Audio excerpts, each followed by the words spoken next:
Hello दोस्तों, स्वागत है आपका इस नई वीडियो में। इसमें हम बात करेंगे ट्रेस राउट या फिर ट्रेसर्ट कमांड के बारे में।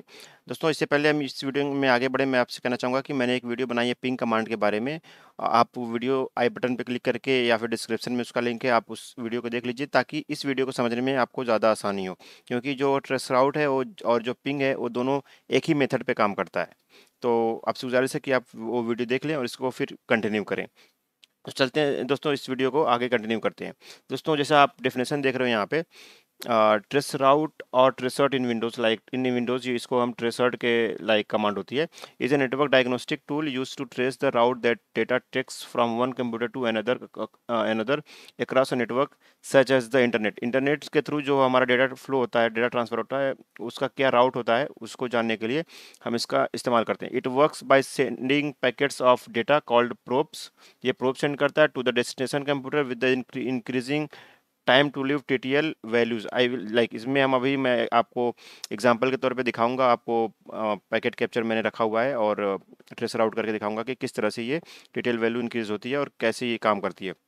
Starting at one and incrementing by one with each probe. हर एक प्रोब में जो टीटीएल वैल्यू है एक से बढ़ जाती है। So trace route displays the IP address of the routers along the path as well as the time it took for each probe to make the round trip from the sender to the router and back. This information can be useful for diagnostic network problems and determining the source of latency and connectivity issues. So जैसा आप ये देख रहे हो यहाँ पे, मान लीजिए ये मेरा लाइक सोर्स आई लैपटॉप है। इससे मैं अगर इस सर्वर पे, अगर ये मान लीजिए एक सर्वर या कोई अदर नेटवर्किंग डिवाइस है, इस पे रीच करना चाहता हूँ, तो यहाँ पे देखिए मेरे पास दो पाथ है अभी के। ये मल्टीपल पाथ हो सकता है, दो से भी ज़्यादा। तो एक तो हम ट्रेस राउट के थ्रू ये इसका इस्तेमाल करके ट्रेस राउट का पता करेंगे कि कौन सा राउट यूज़ हो रहा है, किस राउट के थ्रू हमारा ट्रैफिक यहाँ पे जा रहा है, और इच हॉप के बीच में जो कनेक्टिविटी है उसमें टाइम कितना लग रहा है। तो इस तरह की जो है चीज़ें हम डायग्नोस कर सकते हैं ट्रेसर्ट कमांड के बारे में, ट्रेसर्ट कमांड को यूज़ करके। अब आगे बढ़ते हैं और मैं दिखाता हूँ आपको ये प्रैक्टिकल करके कि कैसे ये काम करता है। तो जैसा मैं आपको एक बार दिखाता हूँ अपनी यहाँ पे जो कमांड मैंने कमांड रन करके दिखाता हूँ। ये मान लीजिए हमारा कमांड है। अगर हमें मान लीजिए समझना है कि जो हमारा डेस्टिनेशन मान लीजिए 8.8 जो गूगल का डीएनएस सर्वर है, इस पे पहुंचने में हमारे पास कौन कौन से राउटर बीच में या हॉप इस्तेमाल होते हैं और कितना टाइम लगता है, तो हम इस कमांड का इस्तेमाल करेंगे। ये यहाँ पे आप देख सकते हो। तो जैसे ये देखो, इसने 3 बार एक ही आईपी जो हमारा एक हॉप है इसको उसकी 3 बार आई थिंक रीच करने की कोशिश की। ये ट्रेसर करता है ताकि हमें, अगर मान लीजिए पहली बार में कुछ किसी वजह से डिले हो रहा हो तो दूसरी बार में वो डिले सही हो जाए। इस वजह से ये एक डेस्टिनेशन पे 3 पैकेट सेंड करके प्रोब चेक करता है। तो अभी हम चेक कर रहे हैं, लाइक ये अभी पहला प्रोब ये इसने डन किया, अभी दूसरा प्रोब हम देखेंगे। और मैंने इसका पैकेट कैप्चर कर रखा है, तो मैं अभी पैकेट कैप्चर को भी दिखाऊंगा आपको कि ये कैसे काम करता है। तो मेरे पास पैकेट कैप्चर है, but let me this like इसको कंप्लीट हो जाने दीजिए ताकि हम बात कर पाएँ कि इसमें क्या चीज़ें हमने देखी थी और इसको इसको हम इससे कोरिलेट कर पाएँ।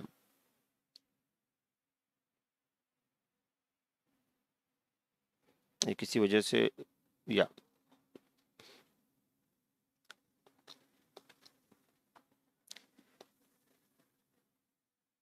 तो देखिए, दूसरे वाले में हमें कोई कोई टाइम नहीं मिला और कोई आईपी एड्रेस नहीं मिला। यहाँ पे रिक्वेस्ट टाइम आउट, अगर आपने पिंग वाली वीडियो देखी हो तो आप समझ जाओगे कि ये रिक्वेस्ट टाइम आउट हमें क्यों आता है। उस केस में मतलब हमारे पास कोई रिस्पॉन्स जब नहीं आता है तो हम इसको रिक्वेस्ट टाइम आउट कर देते हैं। इसीलिए यहाँ पे टाइम भी लगा था इस वाले प्रोसेस में, क्योंकि ये उस टाइम तक होल्ड करता है बिफोर डिक्लेयरिंग की कोई रिस्पॉन्स नहीं आया है।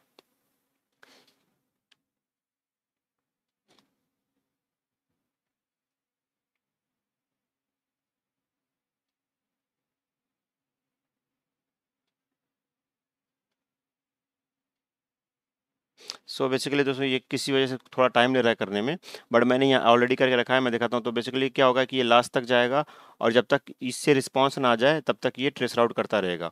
या फिर अगर मैक्सिमम हॉप जो होता है 30 हॉप तक ये चेक करेगा, अगर इसके ऊपर भी रिस्पॉन्स नहीं आता तो भी ये बंद कर देगा। तो या तो 30 हॉप तक चेक करेगा या तो इस हॉप तक पहुंचने के बाद ये ट्रेस राउट बंद कर देगा। तो मैंने यहाँ पे देखो पैकेट कैप्चर करके रखा है, और मैं जो हमने डेफिनेशन पढ़ी है टीटीएल वैल्यू वाली, उसको यहाँ पे आपको करके दिखाता हूँ कि हम इससे क्या मतलब था। तो ये मैं इसको मैक्सिमाइज़ कर देता हूँ और थोड़ा-सा यहाँ पे या साइज़ बड़ा कर देता हूँ इसका। तो जैसे देखो ये दोस्तों, जो पहली पैकेट थी हमारी, यहाँ पे अगर आप देखोगे तो पहली पैकेट हमारी पहले पैकेट में हमने 3 लाइक टाइम देखा, एमएस देखा, मतलब 3 प्रोब हमारा सेंड हुआ था। इस पे सेंड नहीं हुआ था, बल्कि अगर आप देखोगे तो जो हमारा प्रोब सेंड हुआ था, हमने 8.8 किया है ना, जो पहला प्रोब हमारा है वो आईसीएमपी के थ्रू सेंड हुआ था इस पे, डेस्टिनेशन इस पे। तो प्रोब किस फॉर्म में जाता था, ये इको पिंग रिक्वेस्ट के फॉर्म में जाता है, इको रिक्वेस्ट के फॉर्म में जाता है। और इसमें जब तक कि सामने वाले से रिस्पांस नहीं आता है तब तक ये सेंड करता रहता है। तो आप देखोगे ये पहला पिंग गया, पहले पिंग पे हम क्या देखते हैं कि इसकी टीटीएल वैल्यू देखते हैं। टीटीएल वैल्यू आप देख सकते हो इंटरनेट प्रोटोकॉल में, टीटीएल वैल्यू देखो आप, ये 1 है। टीटीएल वैल्यू 1 का मतलब क्या है कि ये जो पैकेट है ये सिर्फ एक हॉप तक ट्रेवल करेगा, उसके बाद ये ड्रॉप हो जाएगा।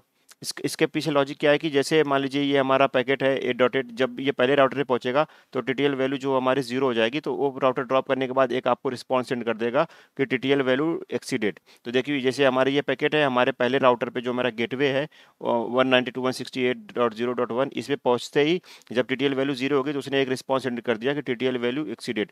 तो सेम केस अगर आप ये देखोगे तो हमने इसका 3 रिस्पॉन्स देखा है, तीनों में 1 ms का टाइम लगा। तो इसमें देखोगे कि मैंने जो ये पहला प्रोब था वो हमारा टीटीएल वैल्यू 1 के साथ था, जो दूसरा प्रोब हमारा है वो भी टीटीएल वैल्यू 1 के साथ है, और जो तीसरा प्रोब है हमारा वो भी टीटीएल वैल्यू 1 के साथ ही है।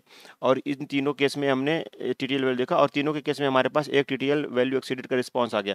जब हमारी ये एक्सीडेड रिस्पांस आता है तो जो हमारी यहाँ पे टाइम लगता है रिस्पांस आने में, वही टाइम जो पहला रिस्पांस आने में टाइम लगा उसी टाइम को हम यहाँ पे शो करते हैं।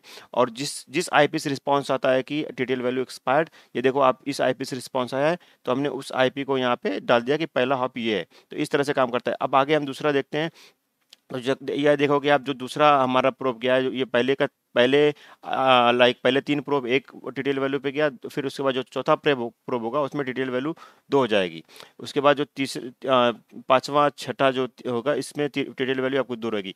अगर आप इसमें देखोगे हमें इस पे कोई रिस्पांस नहीं मिला था, तो यहाँ पे भी हमें कोई रिस्पांस नहीं दिख रहा है। कुछ टाइम वेट करने के बाद इसको ये रिक्वेस्ट टाइम आउट कर देगा, और ये हमारा दूसरे का भी प्रोब खत्म हो गया। मतलब हमें इस ये राउटर ने रिस्पांस नहीं किया जो सेकंड है। उसके बाद जो थर्ड राउटर है उसके लिए ये देखो ये वाला प्रोब गया है, इसमें टीटीएल वैल्यू हमारे 3 है, और उसका जो रिस्पांस आया है, ये रिस्पांस आया है आप देखोगे तो उस जिस आईपी से आया है ये सॉरी, ये जो हमारा रिस्पांस है अगर आप देखोगे तो 10.115.11 से आया है। तो अगर यहाँ पे देखोगे तो इस तरह का हमें ये यहाँ पे दिख गया है। तो पहली बार में थोड़ा टाइम लगा, फिर दूसरी बार में कम, इस तरह से हमारा इससे भी रिस्पांस आ गया। आप देखोगे तो इस बार तीनों आईपी, तीनों रिस्पांस हुए इसी आईपी से आया है। तो मैंने ये वाला प्रोब पूरा कंप्लीट किया था, तो मेरे पास आप देखोगे तो इसी तरह से वैल्यू इंक्रीमेंट होती है। तो मैं आपको लास्ट वाले पे ले जाता हूँ। अब जो लास्ट रिस्पॉन्स हमें आया है, देखो जो लास्ट वाला प्रोब है ये गया था हमारा 8.8, जैसे सब हमारा 8.8 पे गया था। इसकी डिटेल वैल्यू जो है आप देखो 9, लाइक ये 9th हॉप था तो इसकी टीटीएल वैल्यू यहाँ तक 9 तक इंक्रीज हुई।